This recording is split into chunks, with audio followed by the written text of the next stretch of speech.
নীতা মুকেশ আম্বানি একজন মহিলা বিজনেসম্যান। এছাড়াও তিনি ধীরুভাই আম্বানি ইন্টারন্যাশনাল স্কুল প্রতিষ্ঠা করেছেন এবং তিনি রিলায়েন্স ইন্ডাস্ট্রির নির্দেশক এবং মুকেশ আম্বানির মুম্বাই টিমের মালিক। যদিও ওনার সম্পর্কিত সমস্ত কিছুই মানুষ জানতে চায়। তার স্যান্ডেল, তার সানগ্লাসের দাম জানার জন্য সবাই আকর্ষিত হয়ে থাকেন। যেমনটা আমরা জানি, তিনি ভারতের সবথেকে ধনী ব্যক্তির অর্ধাঙ্গিনী হওয়ার জন্য কোটি টাকার নিচের কোনো জিনিস তিনি ব্যবহার করেন না। কিন্তু এত ধনসম্পত্তি হওয়ার পরেও তিনি সাধারণ মানুষের সাথে অত্যন্ত ভালো ব্যবহার করেন। নিজের ধার্মিক আচরণের জন্য তিনি প্রতি বছর মন্দিরে ভোগের আয়োজন করেন। এর সাথেও তিনি গরিব মানুষদের জন্য এনজিও পরিচালনা করেন। তার লাইফস্টাইলের চর্চা পুরো দুনিয়াতে বিখ্যাত। কিন্তু বন্ধুরা, বেশিরভাগ মানুষই তার বর্তমান সময়ের দিকে দেখেন, কিন্তু এই জায়গাটা পাওয়ার জন্য তিনি যে কত পরিশ্রম করেছেন সেটা হয়তো প্রায় সবাই জানেন না। এই জন্য আজকে আমরা তার এই বিলাসবহুল জীবন নয়, বরং তার অতীত জীবন সম্পর্কে জানব। চলুন তাহলে বন্ধুরা জেনে নেওয়া যাক। বন্ধুরা, নীতা আম্বানি তার ব্যবসায়িক সফরে একটি উঁচু স্থান লাভ করেছেন এবং সমাজকে পরিবর্তন করতে নিজের অনেক গুরুত্বপূর্ণ অবদান দিয়েছেন। তার জীবন কাহিনী থেকে অনেক মানুষই প্রেরণা নিয়ে থাকেন। দেশের সবথেকে ধনী ব্যক্তির অর্ধাঙ্গিনী হওয়ার সাথে একজন মহিলা বিজনেসম্যান নামে পরিচিত নীতা 1963 সালের 1 নভেম্বর মহারাষ্ট্রের একটি মধ্যবিত্ত গুজরাট পরিবারে তার জন্ম হয়। তার বাবার নাম রবীন্দ্রভাই দালাল, যিনি সেই সময় একটি ছোট বিজনেস চালাতেন, এবং তার মায়ের নাম পূর্ণিমা দালাল, যিনি একজন হাউসওয়াইফ ছিলেন। তার একটি বোনও আছেন, তার নাম মমতা দালাল, তিনি একজন টিচার। নীতা একটি মধ্যবিত্ত পরিবারের সন্তান ছিলেন, কিন্তু ছোট থেকেই তিনি খুব ইন্টেলিজেন্ট ছিলেন। ছোটবেলা থেকেই তিনি পড়ালেখায় অত্যন্ত ভালো। Nita Ambani Narsee Monjee college of commerce and ইকোনমিক্সে ব্যাচেলর অফ কমার্সের ডিগ্রি নিয়েছেন। সাথে তার ছোট থেকেই ভরতনাট্যমের খুব শখ ছিল। তিনি খুব কম বয়সেই ভরতনাট্যম শিখে নিয়েছিলেন এবং একজন পেশাদার ডান্সার হয়ে গিয়েছিলেন। নীতা আম্বানির এই ভরতনাট্যমই তার জীবনকে পরিবর্তন করে দিয়েছিল। হ্যাঁ বন্ধুরা, আপনাদের এই সুযোগে বলে দিতে চাই যে তার এবং মুকেশ আম্বানির লাভ স্টোরি কিভাবে শুরু হয়েছিল। মুকেশ এবং নীতার লাভ স্টোরি কোনো সিনেমার থেকে কম নয়। যদিও আপনাদের বলে দিই যে এটি কোনো লাভ স্টোরি নয়, এটি একটি অ্যারেঞ্জ ম্যারেজ ছিল। মুকেশ আম্বানির বাবাই তার জন্য নীতাকে পছন্দ করেছিলেন। নীতার নাচ এবং গানের প্রতি বিশেষ আগ্রহ ছিল। ভরতনাট্যম শিখতে থাকা নীতা এবং মুকেশ আম্বানির পরিবারের নাচ গানের প্রতি আকর্ষণ, তাদের এই সম্পর্কটা তৈরি হয়েছিল। একবার নবরাত্রির সময় মুম্বাইয়ের বিড়লা মাতোশ্রীতে নীতার একটি সাংস্কৃতিক অনুষ্ঠান ছিল। তখন নীতার বয়স মাত্র 20 বছর ছিল এবং এই অনুষ্ঠানে মুকেশের পিতা ধীরুভাই আম্বানি এবং তার মাতা সেখানে গিয়েছিলেন। তাদের নীতার ডান্স খুব ভালো লেগেছিল এবং তারা নীতাকে মুকেশের জন্য পছন্দ করে নিয়েছিল এবং তারপরেই ধীরুভাই নীতার পরিবারের সাথে যোগাযোগ করেন। খবর সূত্রে জানা যায় ধীরুভাই নীতার বাড়িতে প্রথমে ফোন করেছিলেন।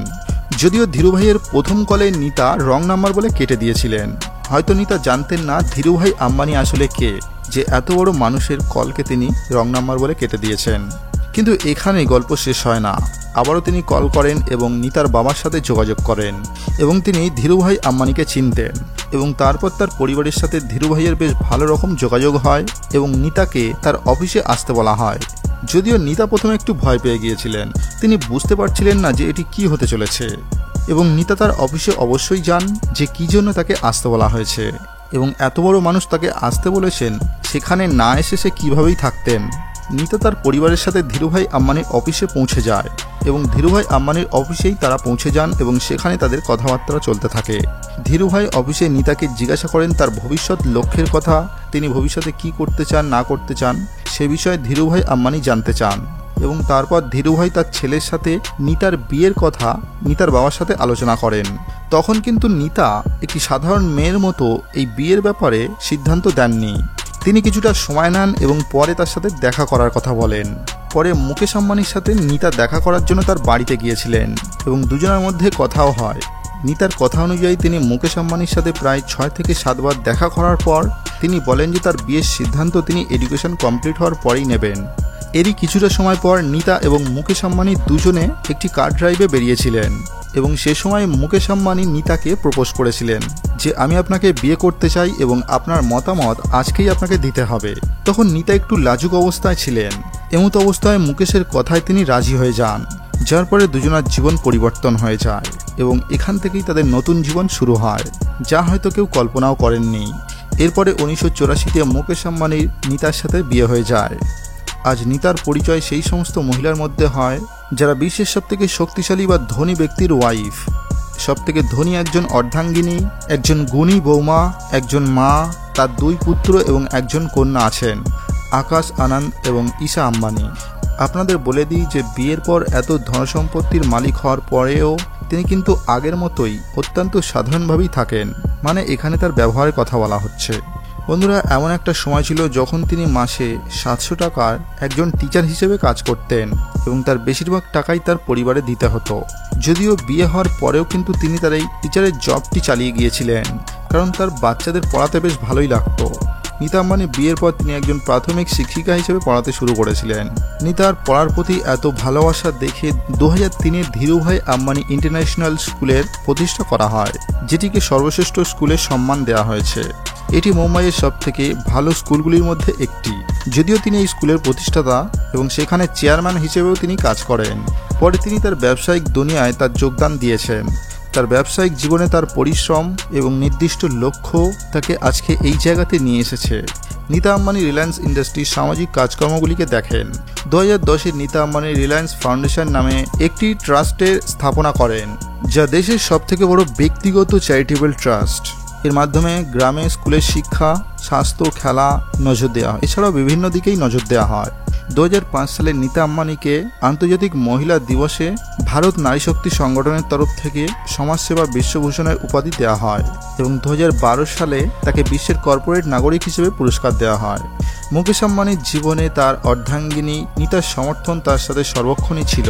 দুজনেই তারা অনেক সমস্যার সম্মুখীন হয়েছেন এবং লড়াই করেছেন। এমনকি তাদের দুজনার মা বাবা হওয়ার স্বপ্নটাও ভেঙে গিয়েছিল এবং এই স্বপ্নটা অনেক কঠিন সমস্যার মধ্য দিয়ে পূরণ হয়, কারণ বিয়ের 7 বছর পরেও তাদের কোনো সন্তান ছিল না। নীতা আম্বানি রিলায়েন্স ইন্ডাস্ট্রিতে তখন যোগ দিয়েছিলেন যখন কোম্পানি জামনগর রিফাইনারির ভিতরে একটি টাউনশিপ উন্নত করছিল। সেই সময় তিনি টাউনশিপের কাজকে হ্যান্ডেল করা শুরু করেন। নীতা আম্বানির পরিচয় শুধুমাত্র মুকেশ আম্বানির ওয়াইফই নয়, বরং তার নিজের সাম্রাজ্য রয়েছে, যেখানে রিলায়েন্স ফাউন্ডেশন থেকে শুরু করে Dhirubhai Ambani international school, IPL এর team, Mumbai Indians football team এবং এখন নীতা মুকেশ আম্বানি কালচারাল সেন্টারও রয়েছে। রিলায়েন্স ইন্ডাস্ট্রিকে সোশ্যাল সেক্টরে পরিচিতি দিয়েছে রিলায়েন্স ফাউন্ডেশন, যা পুরো আইডিয়াটাই নীতা আম্বানির, যা দেশের প্রায় 6 কোটিরও বেশি মানুষের জীবনের কোয়ালিটি পরিবর্তন করেছেন। এছাড়াও নীতা আম্বানি আর্ট এবং কালচারকে যথেষ্ট সাপোর্ট করেন। অন্যদিকে তিনি রিলায়েন্স ইন্ডাস্ট্রির বোর্ডের মেম্বারও। বন্ধুরা, এই ছিল নীতা আম্বানির জীবনের ছোট একটি কাহিনী। আমরা এই ভিডিও থেকে এটাও শিখতে পারি যে আমরা কোনো মানুষের বাইরের বা বর্তমান তার অবস্থার কথা নয়, বরং তার এই বর্তমান জায়গাটিকে তৈরি করার জন্য তার পিছনে সে কতটা পরিশ্রম করেছে সেটা দেখাটা অবশ্যই প্রয়োজন। এ বিষয়ে আপনার মতামত কমেন্ট করে জানাতে পারেন এবং আপনি আমাদের চ্যানেলে নতুন হলে চ্যানেলটি সাবস্ক্রাইব করতে পারেন। দেখা হবে পরবর্তী ভিডিওর সাথে।